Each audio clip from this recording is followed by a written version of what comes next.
Hey, how's it going?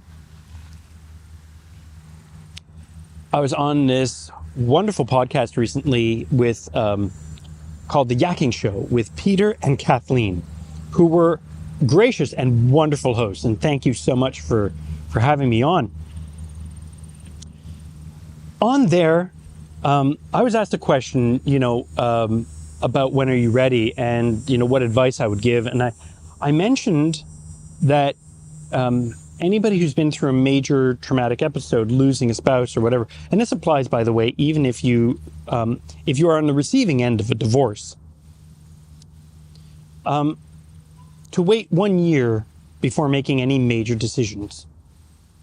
And I mentioned at the time that there's neuroscience behind that, but I didn't really clarify the neuroscience. So I'd like to do that here. When our lives are going as per normal, we live heuristically. We have our programs or our routines that we follow. We have our habits, right?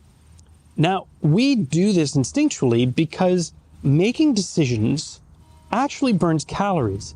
It is actually tiring to make decisions.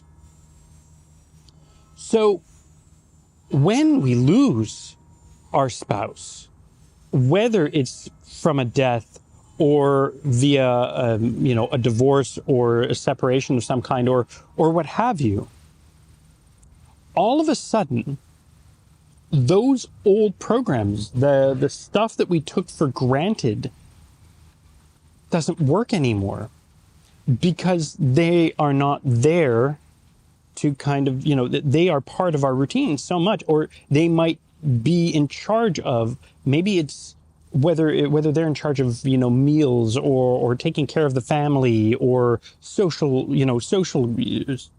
engagements and things like that.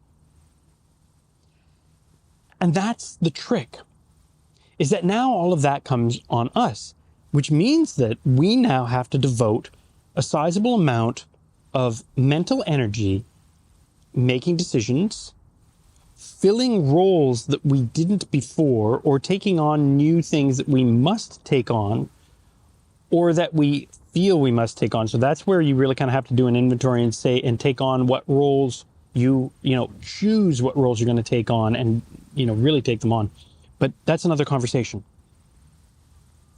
Because of this drain of mental energy on that, it makes us forgetful.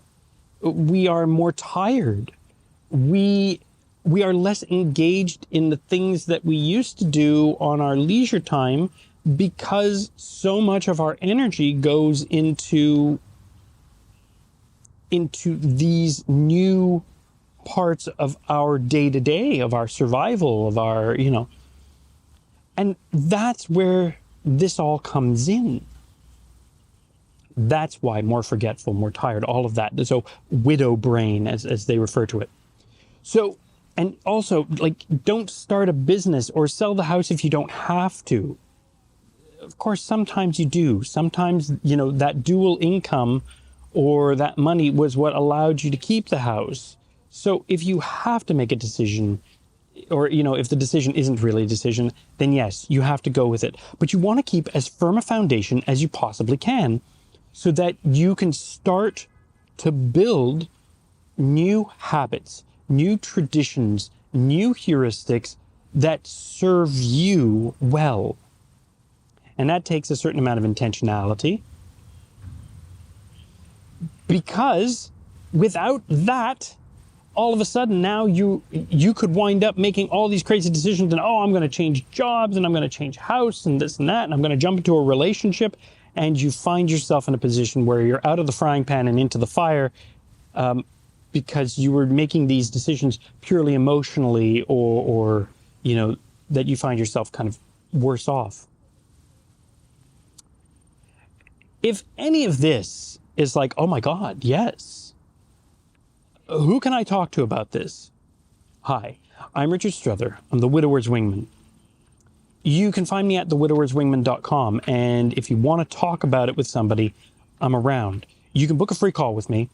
It's not a sales call. I really do want to meet you, get to know you, and help you find whether it's, even if it's not, even if I am not the key resource, I will help you get to the right resources.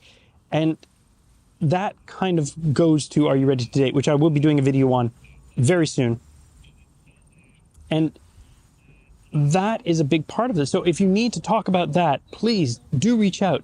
Do connect with me. On the website, you'll also find podcasts that I've been on, media and all sorts. So you can find the YouTube. Well, if you're watching this, you found the YouTube channel. So you can actually, see the other videos and practical tips and, kind of why this is.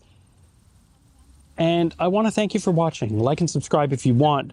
But far more important, if you know somebody who's lost and they need to hear this, if you were like, yes, he got exactly how I feel, and this is, I need to send this to others so that they can understand what's going on with me, then please do share it. It's only helpful if it's in the hands of those who need it. Last but not least, I will see you guys in the next video if I don't get the absolute privilege of meeting you first.